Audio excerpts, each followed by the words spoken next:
So hello everyone. तो in this video I am going to share 5 powerful and practical tips जो आपकी preparation को completely change कर देगी। सेम स्ट्रेटजी रहेगी, वही जो एक टॉपर फॉलो करेगा या एक वो पर्सन फॉलो करेगा, वो स्टूडेंट फॉलो करेगा, जिससे उसे पक्का से सक्सेस मिलने वाली है। कोई शॉर्टकट नहीं, कोई रैंडम मोटिवेशन नहीं, जस्ट प्योर प्रूवन मेथड जो काम करेगा। ठीक है, तो सबसे पहले मैं एक बात बोल देना चाहूंगा कि जो भी सोर्स के लिए इस वीडियो में आए हैं या टू डू लिस्ट के लिए, तो ये वीडियो दो वीडियो दिख रही होंगी आपको स्क्रीन पे। सोर्स के लिए एक वीडियो वो आप देख सकते हैं, एंड टू डू लिस्ट जो का आइडिया जो लगाना है वो वाली ये वीडियो है। ये वीडियो जस्ट एक 5 टिप्स आपको बताएंगे। ठीक है, प्री आपको पता है 80 मार्क्स का, मेंस 200 मार्क्स का और इंटरव्यू आपका 100 मार्क्स का। तीनों के लिए टिप्स 1 बाय 1 रहेगी। प्री की बात करेंगे, सबसे पहली टिप्स आपकी वो ये कि प्री में आपको पता है क्वांट एंड रीजनिंग है, 40-40 मार्क्स के हैं। रीजनिंग में आपको 25 मिनट मिलते हैं, क्वांट में आपको 20 मिनट मिलते हैं। इस वजह से रीजनिंग में ज्यादा अटेम्प्ट करना बहुत अच्छा इजीली पॉसिबल हो जाता है। तो यहाँ पर आपको जो आइडियल स्कोर है मैं वो भी बता दूंगा आपको, एग्जाम का जो आइडियल स्कोर होना चाहिए। बट इंपॉर्टेंट बात कि एग्जाम से 20 दिन पहले, 20 डेज बिफोर द एग्जाम, आपको क्या करना है, डेली बेसिस पे सारे टॉपिक्स करने हैं, चाहे वो क्वांट हो चाहे रीजनिंग हो। क्वांट के केस में अगर missing number, wrong number series है, अप्रोक्सीमेशन, सिंप्लीफिकेशन है या क्वाड्रेटिक है, फिर अरिथमेटिक है और डीआई है। रीजनिंग में आपके मिसलिनियस के काफी सारे टॉपिक है, फिर सीटिंग अरेंजमेंट है एंड पजल है। सारे चीज हर एक टॉपिक को डेली बेसिस पे 20 दिन तक लास्ट की जरूर करना है।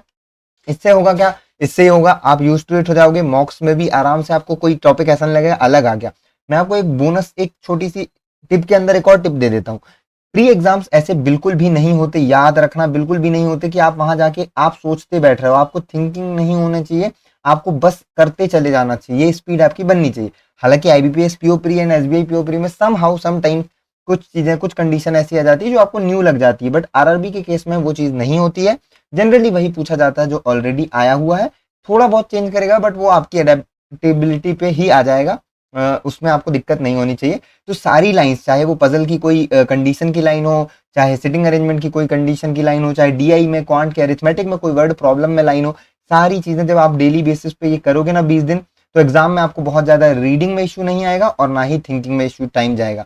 सिर्फ आप सॉल्व करोगे और बस सॉल्व ही करते जाओगे और अच्छे मार्क्स आपके आएंगे।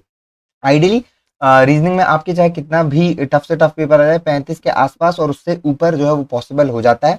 क्वांट में आपको 22 से 23 के ऊपर आराम से पॉसिबल है, बट लास्ट ईयर कुछ मॉडरेट शिफ्ट में 18 से 20 भी जो है वो सफिशियंट थे, एंड बाद में नॉर्मलाइजेशन में वो काफी हद तक बढ़ गए थे। ठीक है, तो ये मत सोचना, अटेम्प्ट्स तो उसी पे डिपेंड करते हैं जैसी शिफ्ट आई है, बट हाँ आपका ये टारगेट होना चाहिए।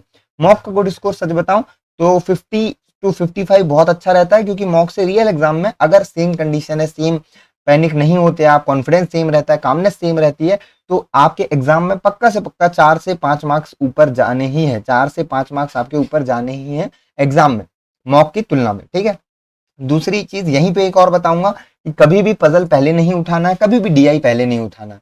क्वांट में आपको पता है स्पीड मैथ्स, डीआई और अरिथमेटिक का लगभग वेटेज सेम होता है आरआरबी पीओ और आरआरबी क्लर्क के अंदर। क्यों? क्योंकि स्पीड मैथ्स के क्वेश्चन आपको 15 के आसपास, 10 से 15 आपको देखने को मिलते हैं, डीआई भी 2 से 3 मिलती है, अरिथमेटिक भी आपको 12 से 14 क्वेश्चन आराम से देखने को मिलते हैं, क्योंकि क्वेश्चन के नंबर ज्यादा, 40 क्वेश्चन आते हैं, तो सारी चीजें बैलेंस में दिखती है। रीजनिंग में हालांकि 20 से 25 नंबर सिटिंग एंड पजल पे डिपेंड हो जाता है, बाकी मिसलेनियस होता है। पहले मिसलेनियस करना, कॉन्फिडेंस बढ़ाना है, एंड जब भी डीआई उठाओ या फिर पजल उठाओ, ये नहीं करना है कि उठा लिए और कर दिए, नहीं, इसमें भी आपको एक जजमेंट बनाना होता है। जो डीआई आपको देखने में सबसे इजी लगती है, आपकी स्ट्रेंथ जिस टॉपिक पे है, वो डीआई पहले उठाना है, दूसरी बाद में। सेम केस पजल में भी, अगर कोई जैसे फ्लैट फ्लोर वाला किसी लोगों का वीक होता है, तो फ्लैट फ्लोर वाले को आगे डिले कर दो थोड़ा सा। ये नहीं कि लास्ट के 4 मिनट में, क्योंकि फिर लास्ट में पैनिक हो जाओगे, बीच में रखना, बट फर्स्ट पजल मत उठाना ये वाली, और ना ही लास्ट। जो वीकनेस है उस हिसाब से आप आइडेंटिफाई करके अपना प्लान कर लेना। एग्जाम से पहले आज ही कर लेना, इस वीडियो के बाद ही कर लेना, और मॉक में वही चीज फॉलो करना, ताकि जजमेंट बेटर हो जाए। आप में से काफी लोग बोलते हो कि भाई जजमेंट कैसा आएगा, पता कैसे होगा, ये इजी है, ये टफ है। वो इसी चीज से आएगा जब प्रैक्टिस आज से करोगे। तो ये चीज मुझे करना है, ये आप सोच लेना। दूसरी टिप आपकी होगी मेंस में, रीजनिंग में, अगेन ये वाली टिप रीजनिंग में अटेम्प्ट को लेकर ही है। क्या कि सबसे पहले आपको मिसलिनियस वाला सेक्शन उठाना है, मिसलिनियस एंड क्रिटिकल रीजनिंग दोनों को मिक्स ही मान लो, मिसलिनियस ही मान लो, एंड देन आपको पजल में घुसना है, और लास्ट में फिर आपको मिसलिनियस और क्रिटिकल रीजनिंग में ही घुसना है। अब इसका रीजन बता दे रहा हूं, अगर पहले पजल कर लिए और अगर 4 से 5 मिनट चले गए, 30 मिनट ही मिलते हैं, आप हो जाओगे पैनिक, और उसके बाद फिर आपका मार्क्स जो है वो गिर जाएगा।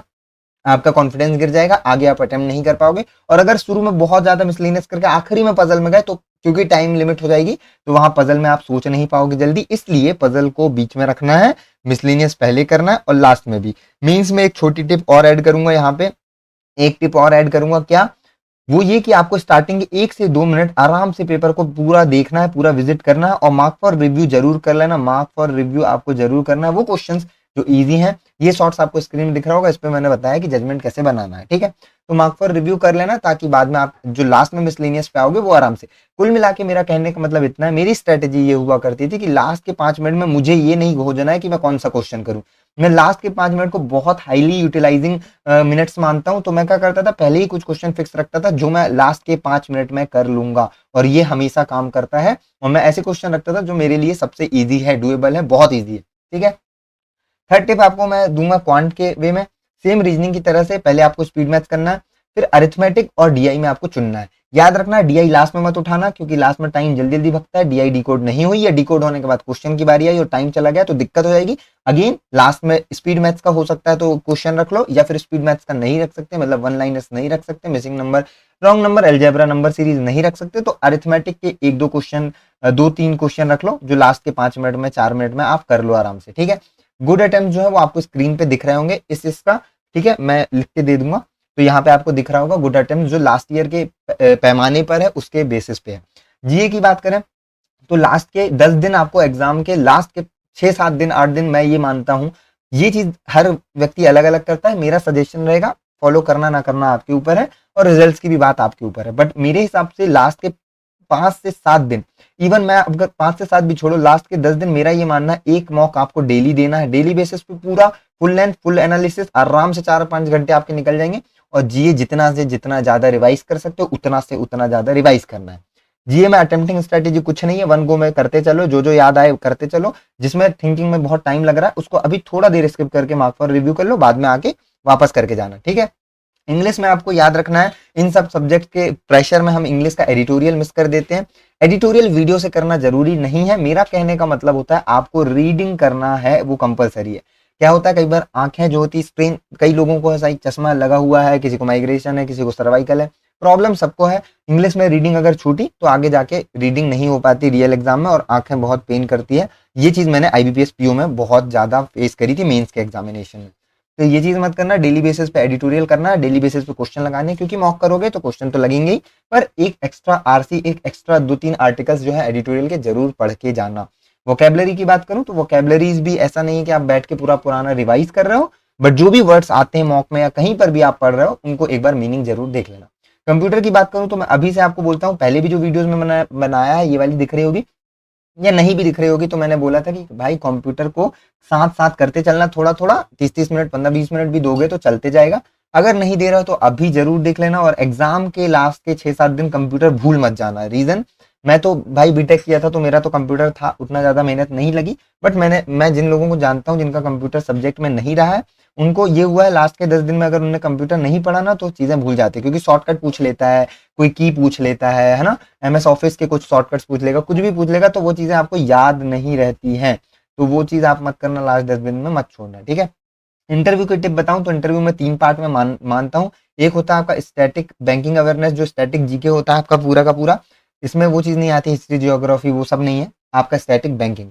और आपका फिर आता है करंट अफेयर्स, और उसके बाद आपका पर्सनैलिटी और आपका जो एक्सप्लेन करने की क्वालिटी है वो आती है, ठीक है। अब स्टैटिक जो है वो आप कर ही चुके होगे, नहीं करे होगे तो कोई बात नहीं है, मेंस एग्जाम की बात कर लेना।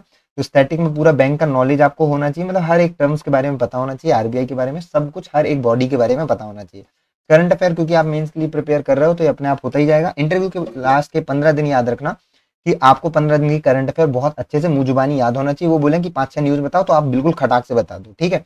पर्सनैलिटी और एक्सप्लेन वाली चीज जो है वो काफी इंपॉर्टेंट होती है, इन दोनों का तो आप तैयारी कर ही लेते हो, ये चीज एक मिस हो जाती है। बट एक और बात बोलूंगा कि इंटरव्यू की टेंशन अभी मत लो, मेंस एग्जाम होने के बाद जरूर मैं इंटरव्यू के लिए कुछ वीडियोस डालूंगा। हो सकता है क्या होता है ना, मैं इंटरव्यू की वीडियो पहले भी डाला हूँ, व्यूज आते नहीं है, हालांकि मैं व्यूज पे नहीं जाता, बट व्यूज नहीं आते तो हो सकता है कि मैं उसको पेड रखूं। पेड मतलब वही आपको मेंबरशिप उठा के देखोगे, बहुत चीप है। बट अगर आप लोग अभी कमेंट में यहाँ तक वीडियो देख लियो तो आप बस फ्री लिख दोगे ना तो ठीक है, मैं समझ जाऊंगा कि आपका मोटिव है कि मैं फ्री में डाल दूं, तो मैं फ्री में डाल दूंगा, नो प्रॉब्लम नथिंग। तो ये 5 टिप्स थी जिसकी थ्रू आप आराम से एग्जाम निकाल सकते हो, इवन टॉप भी कर सकते हो। तो इस वीडियो में बस इतना ही, मिलते हैं नेक्स्ट वीडियो में।